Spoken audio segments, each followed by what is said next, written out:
10장 1절부터 22절까지 10장 한 장 다입니다. 10장 1절부터 22절까지 한 목소리로 읽겠습니다. 그때에 여호와께서 내게 이르시기를 너는 처음과 같은 두 돌판을 다듬어 가지고 산에 올라 내게로 나오고 또 나무개 하나를 만들라. 내가 깨뜨린 처음 판에 쓴 말을 내가 그 판에 쓰리니 너는 그것을 그 궤에 넣으라 하시기로 내가 조각목으로 궤를 만들고 처음과 같은 돌판 둘을 다듬어 손에 들고 산에 오르매 여호와께서 그 총의 날에 산 위 불 가운데에서 너희에게 이르신 십계명을 처음과 같이 그 판에 쓰시고 그것을 내게 주시기로 내가 돌이켜 산에서 내려와서 여호와께서 내게 명령하신 대로 그 판을 내가 만든 궤에 넣었더니 지금까지 있느니라. 이스라엘 자손이 부에야긴에서 길을 떠나 모세라에 이르러 아론이 거기서 죽어 장사되었고 그의 아들 엘르아살이 그를 이어 제사장의 직임을 행하였으며 또 거기를 떠나 굿거다에 이르러 굿거다를 떠나 욥바다에 이른즉 그 땅에는 시내가 많았으며 그때 여호와께서 레위 지파를 구별하여 여호와의 언약궤를 매게 하며 여호와 앞에 서서 그를 섬기며 또 여호와의 이름으로 축복하게 하셨으니 그 일은 오늘까지 이르니라. 그러므로 레위는 그의 형제 중에 분깃이 없으며 기업이 없고 내 하나님 여호와께서 그에게 말씀하신 같이 여호와가 그의 기업이시니라. 내가 처음같이 40주 40야를 산에 머물렀고 그때에도 여호와께서 내 말을 들으사 너를 차마 멸하지 아니하시고 여호와께서 내게 이르시되 일어나서 백성보다 먼저 길을 떠나라. 내가 그들에게 주리라고 그들의 조상들에게 맹세한 땅에 그들이 들어가서 그것을 차지하리라 하셨느니라.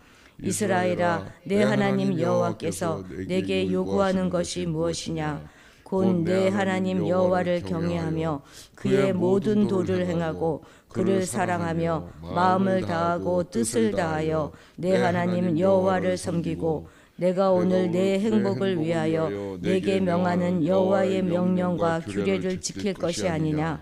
하늘과 모든 하늘의 하늘과 땅과 그 위의 만물은 본래 내 하나님 여호와께 속한 것이로되 여호와께서 오직 내 조상들을 기뻐하시고 그들을 사랑하사 그들의 후손인 너희를 만민 중에서 택하셨음이 오늘과 같으니라. 그러므로 너희는 마음의 할례를 행하고 다시는 목을 곧게 하지 말라. 너희의 하나님 여호와는 신 가운데 신이시며 주 가운데 주시요 크고 능하시며 두려우신 하나님이시라. 사람을 외모로 보지 아니하시며 뇌물을 받지 아니하시고 고아와 과부를 위하여 정의를 행하시며 나그네를 사랑하여 그에게 떡과 옷을 주시나니 너희는 나그네를 사랑하라. 전에 너희도 애굽 땅에서 나그네 되었음이니라. 내 하나님 여호와를 경외하여 그를 섬기며 그에게 의지하고 그의 이름으로 맹세하라.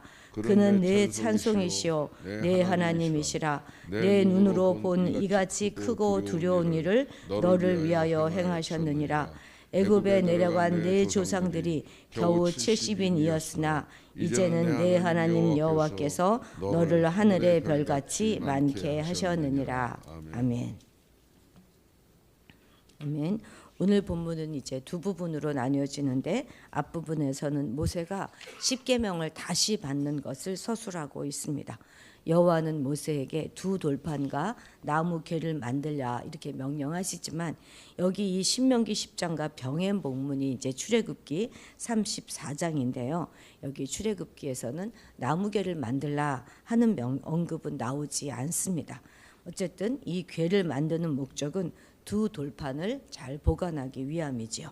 두 번째 단락인 이제 12절부터에서는 이스라엘아, 내 하나님 여호와께서 내게 요구하는 것이 무엇이냐 하는 질문으로 시작되고 있습니다. 이런 질문은 참 구약 성경에서는 아주 좀 상당히 희박하게 보이는 그런 질문인데요. 사실 이런 식으로 여호와께서 구하시는 것이 무엇인가 하는 것을 찾아 나가는 것이 바로 신학의 출발점이 됩니다. 우리 1절 같이 읽겠습니다.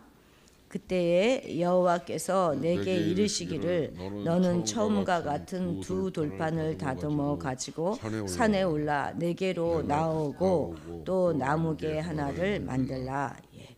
이스라엘은 결코 땅을 받을 만큼 믿음이 좋지 않았습니다. 그들이 출애굽한 이후부터 모든 순간까지, 이 순간까지 그들은 줄곧 불순종을 행했습니다. 그런데 하나님께서 그 세월을 내내 참아내셨죠. 심지어 언약의 돌판과 성막의 식양을 받으러 모세가 40일 동안 공석일 때 아론을 충동하여서 금송아지 우상을 만들어 숭배했던 그런 이스라엘 아니겠습니까? 그러니까 하나님께서 시내산에서 신부 이스라엘과 함께할 신방, 그러니까 성막에 대한 청사진을 알려주는 그 시간 동안에 산 아래에서 신부인 이스라엘은 외도를 저질렀던 것이죠. 정말 이것은 배은망덕이고 변질입니다. 그래서 질투하시는 하나님이 분노하시는 것은 지극히 당연한 것이죠. 얼마나 진노하셨던지 이스라엘의 이름마저도 기억되지 않을 만큼 철저히 멸하시겠다 이렇게 말씀하셨습니다. 하나님의 진노의 음성을 듣고 그리고 직접 그 음행 현장을 목격한 모세는 그들의 목전에서 손에 들고 있던 두 언약의 돌판을 던져 깨뜨렸습니다. 그리고 이제 40일을 다시 금식하면서 이스라엘의 죄를 용서해 달라고 기도하지요. 마치 자신의 범죄인 것 같이 간절히 기도합니다. 또한 마치 자신이 심판받을 것을 두려워하는 사람처럼 기도했습니다. 백성을 위해서뿐만이 아니라 하나님께서 멸하시겠다고 작정하셨던 형 아론을 위해서도 그렇게 간절히 중보했습니다. 우리는 얼마나 모세가 백성을 깊이 사랑했는지 우리가 알 수 있는 그런 대목이지요. 단순히 기도만 한 것이 아니라요, 그 황금 송아지 우상을 불살라서 찢고 또 티끌같이 가늘게 갈아가지고 시냇물에다 뿌렸습니다. 이처럼 철저한 심판에 대한 대책은 철저한 회개밖에는 없는 것입니다. 사실 우리가 살아가는 오늘 이 시대에도 하나님의 화를 쌓아가고 있는 것이 분명합니다. 우리의 변절과 바람난 사랑마저도 눈 감는 사랑은 사랑이 아니잖아요. 당장 오늘 당장 하나님의 심판이 임한다고 해도 하나도 이상할 것이 없는 그런 시대를 우리가 살아가고 있습니다.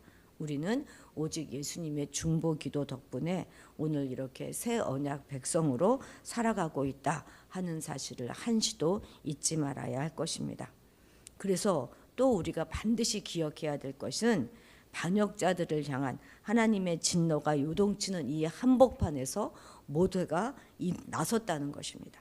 이스라엘을 살리기 위해서 하나님께 탄원하는 중재자로서 또 이스라엘에게 하나님의 그 뜻을 전달하는 중재자로서 역할을 모세는 기꺼이 감당했습니다. 바로 이것이 우리가 감당해야 될 제사장으로서의 사명입니다. 그런데 이 사명은 억지로 감당할 수 없는 것이죠. 그래서 우리도 모세의 이 마음을 오늘 우리에게 달라고 기도해야 할 것입니다. 그래서 우리도 이 세상에 울타리가 되고 다리를 놓는 그런 사람들이 되어야 하는 것이죠. 이렇게 울타리가 되고 다리를 놓는 사람들로 인해서 공동체가 건강하게 그 생명을 지켜나갈 수 있는 것입니다. 우리가 그런 사람들이 되기를, 울타리가 되고 하나님과 사람 사이에 다리를 놓는 그런 사람들이 되기 위해서 오늘 아침에도 더 깊이 기도해야 할 것입니다. 12절 13절 읽겠습니다. 이스라엘아, 내 하나님 여호와께서 내게 요구하시는 것이 무엇이냐? 곧 내 하나님 여호와를 경외하며 마음을 다하고 뜻을 다하여 내 하나님 여호와를 섬기고 내가 오늘 내 행복을 위하여 내게 명하는 여호와의 명령과 규례를 지킬 것이 아니냐. 아멘. 여기에서는 여호와의 순종, 예배, 사랑 이것에 대한 용어가 다 등장하지요. 하나님께서 언약을 다시 체결하시고 그리고 가장 먼저 요구한 것은 바로 이 경외와 사랑인 것입니다. 이 둘은 사실 신앙의 근본이죠. 경외가 앞서고 순종이 뒤따라 가는 것이고 또 사랑이 먼저고 그다음에 또 섬김이 따릅니다. 무서워서 어쩔 수 없어서 두려워서 마지못해서 섬기는 것이 아닙니다. 인생의 낭패는요 결코 가난도 아니고 실직도 아닙니다. 경외 실종과 사랑의 부재가 우리를 비참하게 만들고 있다는 사실을 우리는 알아야 할 것입니다. 13절에 보면 오늘 내 행복을 위하여 라는 말이 나오잖아요. 여호와가 요구하는 모든 행위들은 단지 여호와를 기쁘시게 하기 위해서가 아니라 그것이 바로 이스라엘의 행복을 위해 필요한 것임을 보여주고 있는 것입니다.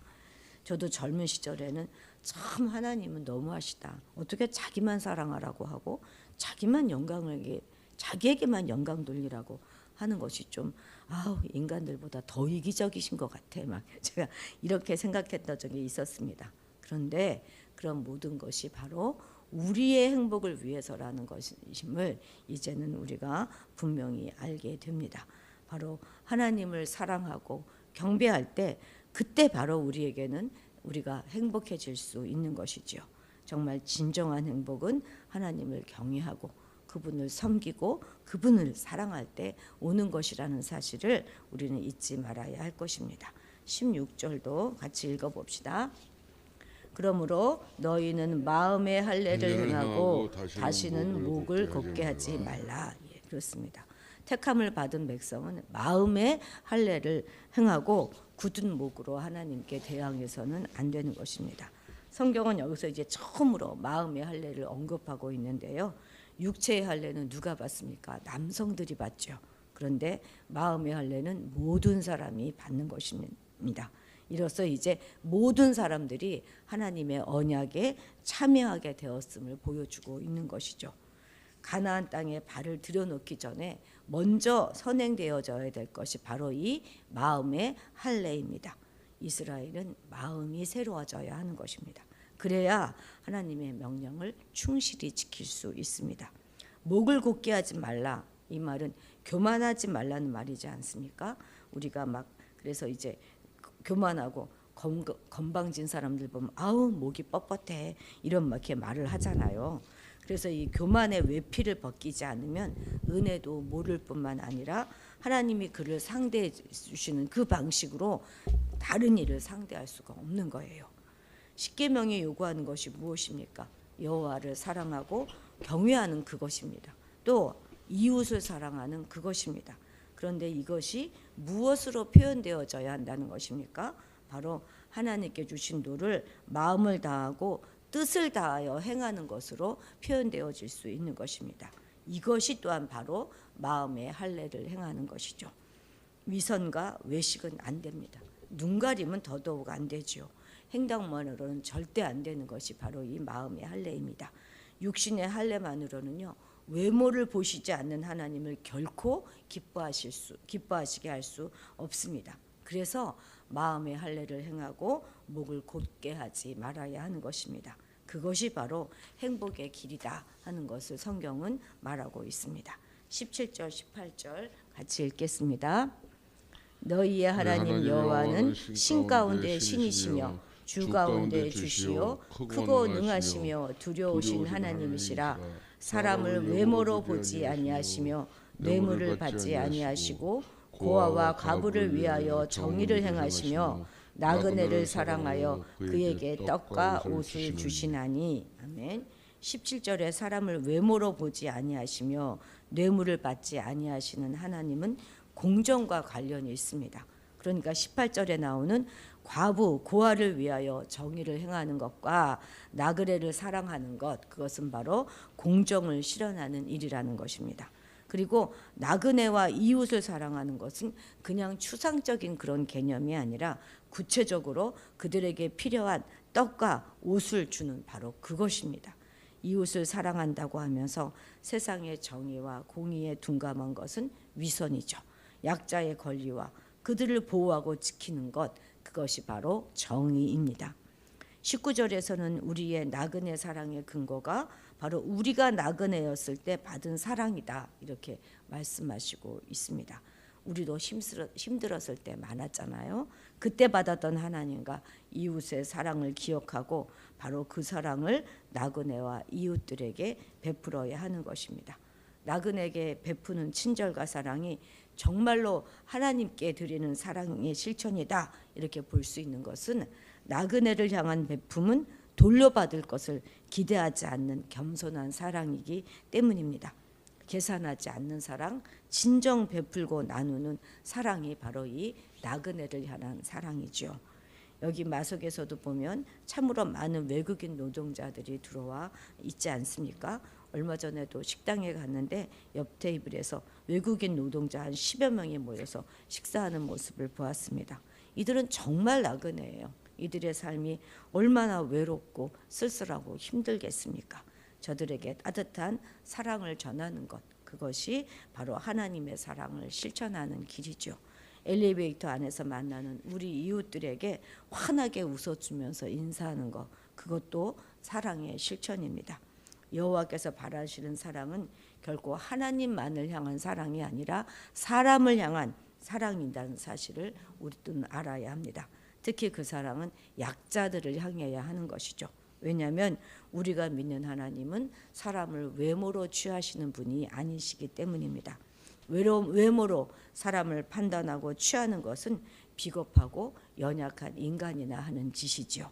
하나님은 신 가운데 신이시고 주 가운데 주고 크고 능하신 분이시기 때문에 그렇게 사람을 차별해야 겨우 존재하는 그런 분이 아니십니다. 그렇기 때문에 그분의 백성 또한 그렇게 살아가야 하는 것이죠. 오늘 우리는 이웃과 나그네에게 사랑을 베푸는데 조금 더 용기를 내보십시다.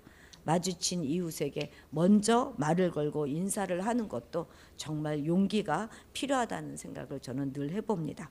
하나님의 사랑의 표현 방식으로 우리 표현 방식이 바로 이웃을 사랑하는 것이다 하는 사실을 기억하고 오늘도 그 사랑을 구체적으로 실천해 보시는 하루가 되시기를 바랍니다. 기도하시겠습니다. 하나님 아버지, 이스라엘 백성을 너무나 사랑하셔서 패역한 그들을 위하여 하나님과 백성들 사이에 섰던 모세의 마음이 오늘 우리에게 부어지기를 기도합니다. 마치 자신이 버림받을 것처럼, 마치 자신이 심판받을 것처럼 부르짖어 기도했던 그 모세의 마음이 오늘 우리의 마음이 되기를 원합니다. 하나님을 향한 우리의 사랑이 사람, 이웃 사랑과 나그네를 향한 사랑으로 드러날 수 있도록 도와주옵소서. 하나님의 방식으로 우리의 삶을 살아내게 하시고 사랑을 베풀고 나누는 일에 우리가 더욱 용기 내어 적극적으로 행하며 살아가게 도와주옵소서. 감사드리며 예수님의 이름으로 기도드렸습니다. 아멘. 아멘. 오늘은 나라를 위하여 기도하는 날인데요. 정말 오히려 6.25나 이럴 때보다 더 지금 위험한 상황이라고 하지 않습니까? 우리나라를 정말 하나님이 지켜주시기를 위해서 기도해 주시고 4월 10일 총선을 위해서 기도해 주시기 바랍니다. 영유아부 예배 활성화를 위해서 기도해 주시고 또 겨울 성경학교를 위해서 기도해 주시는데 그날 좋은 일기가 있었으면 좋겠습니다. 비나 눈이 오지 않아야 될 것 같은데 너무 춥지도 말고 좋은 날씨를 주셔서 아이들에게 좋은 것을 경험할 수 있는 시간이 될 수 있기를 위해서 기도해 주시기 바랍니다. 그리고 이제 우리끼리 이야기지만 국민의힘이 상황이 좀 심각한 것 같죠. 어제 저녁에 보니까 뭐 한동훈 위원장 보고 그만둬라 나가라 막 이러고 그러더라고요. 압력을 주고 갑자기. 그래서 굉장히 저도 많이 놀랐는데 좀 모든 것이 좀 잘 이렇게 안정되었으면 참 좋겠습니다. 그래서 우리나라가 정말 바로 가야 될 텐데 어쩌자고 또 저렇게 하나 이런 생각이 들더라고요. 그것을 위해서도 기도해 주셔서 정말 바르게 갈 수 있도록 우리나라가 좀 기도해 주셨으면 좋겠습니다. 우리 다 같이 주님의 이름을 크게 부르고 기도의 자리로 나아가도록 하겠습니다. 주여 주여